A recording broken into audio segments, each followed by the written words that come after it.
Assalamualaikum warahmatullahi wabarakatuh. Bismillahirrahmanirrahim. Alhamdulillahirrahmanirrahim. Bagaimana kabarnya hari ini anak-anakku kelas 4B yang Ustaz sayangi?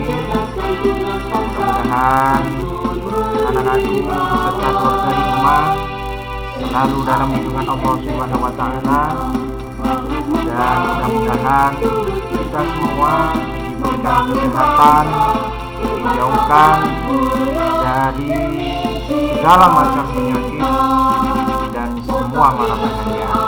Amin, amin, amin, Allahumma amin.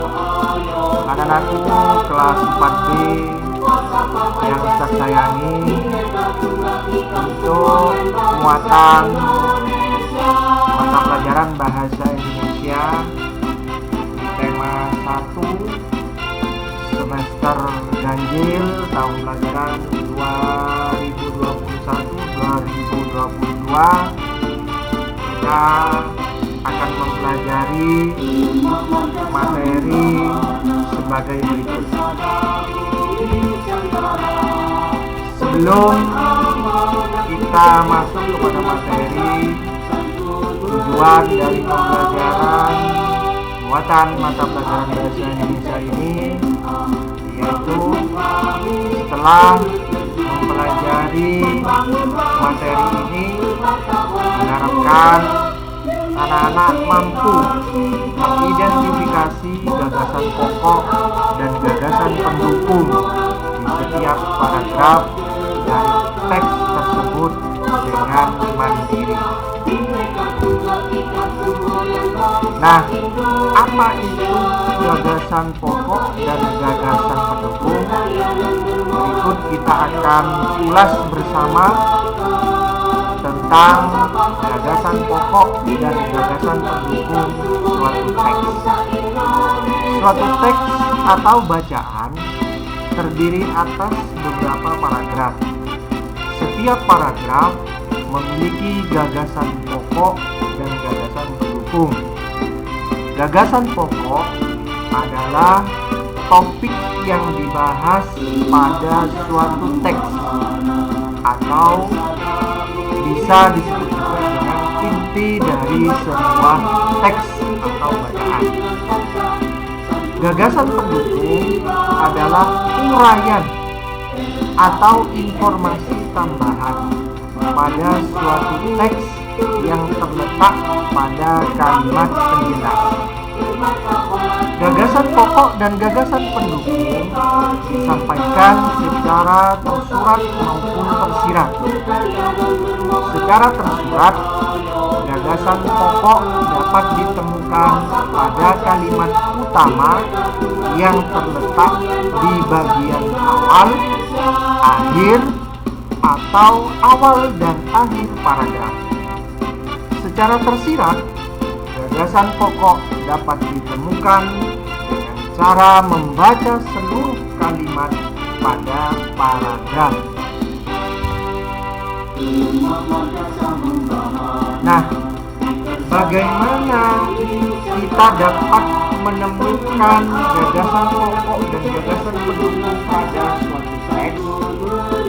Berikut cara atau langkah-langkah menemukan gagasan pokok dan gagasan pendukung pada suatu teks. Untuk menentukan gagasan pokok dan gagasan pendukung suatu teks, lakukan hal-hal berikut. Yang pertama, bacalah teks dengan seksama. Bacalah teks dengan teliti dan dengan sungguh-sungguh. Yang kedua, cermati kalimat pertama hingga kalimat terakhir pada setiap paragraf. 3. Temukan kalimat utama dan kalimat penjelas dalam suatu paragraf.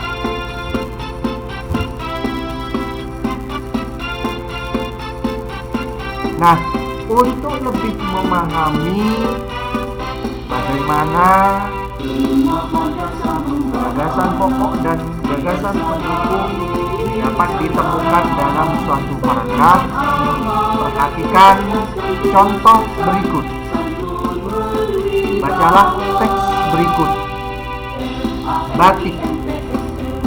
Batik merupakan kain tradisional Indonesia. Kain batik dihasilkan dengan cara dilukis atau dicetak menggunakan malam atau lilin yang dipanaskan. Kain batik berasal dari Pulau Jawa. Seiring berkembangnya waktu, batik tidak hanya ada di Pulau Jawa. Beberapa daerah di luar Pulau Jawa juga menggunakan batik sebagai pakaian tradisional.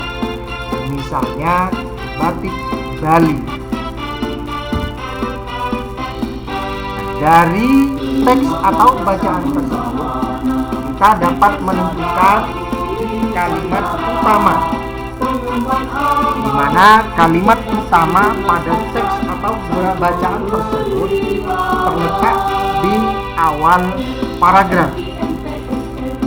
Kalimat utamanya yaitu sebagai berikut.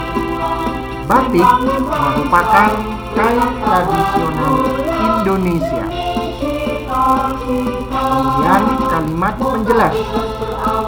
1. Kain batik dihasilkan dengan cara dilukis atau dicetak menggunakan malam atau lilin yang dipanaskan.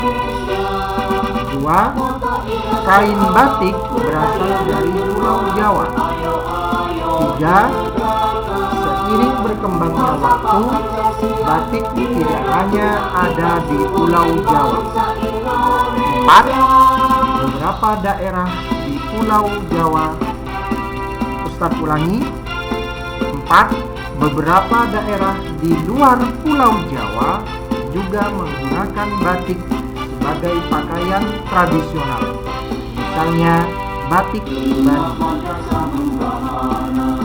Nah, selanjutnya dari kalimat utama dan kalimat penjelas tadi, kita dapat menentukan gagasan pokok dan gagasan pendukung dari teks di awal yang sudah Ustaz bacakan.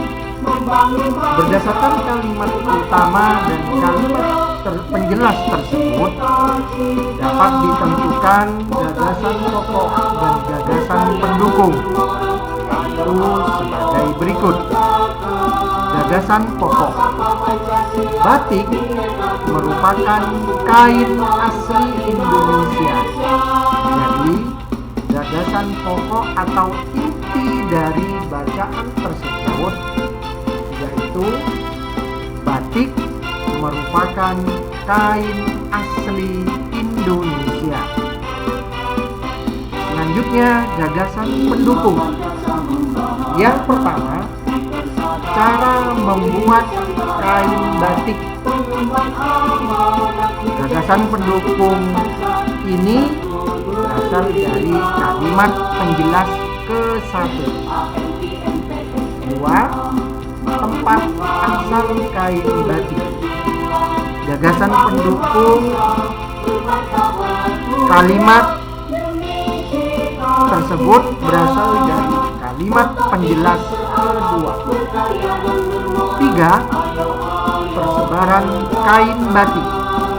Gagasan pendukung tersebut berasal dari kalimat penjelas ketiga dan keempat. Nah, silakan anak-anak pahami, pelajari kembali tentang gagasan pokok dan gagasan pendukung dari awal video ini. Bisa diputar berulang-ulang, dilihat dan disimak berulang-ulang agar kalian lebih memahami materi tentang gagasan pokok dan gagasan pendukung suatu teks. Selanjutnya, penugasan. Bacalah teks berjudul Pawai Budaya Desa Makmur di LKS Tema 1 pada halaman 7 dan 8. Kemudian tentukan gagasan pokok dan gagasan pendukung teks tersebut pada kolom yang telah disediakan pada halaman 8. Selamat belajar anak-anakku kelas 4D yang Ustaz sayangi. Tetap semangat belajarnya walaupun kita belajar dari rumah masing-masing.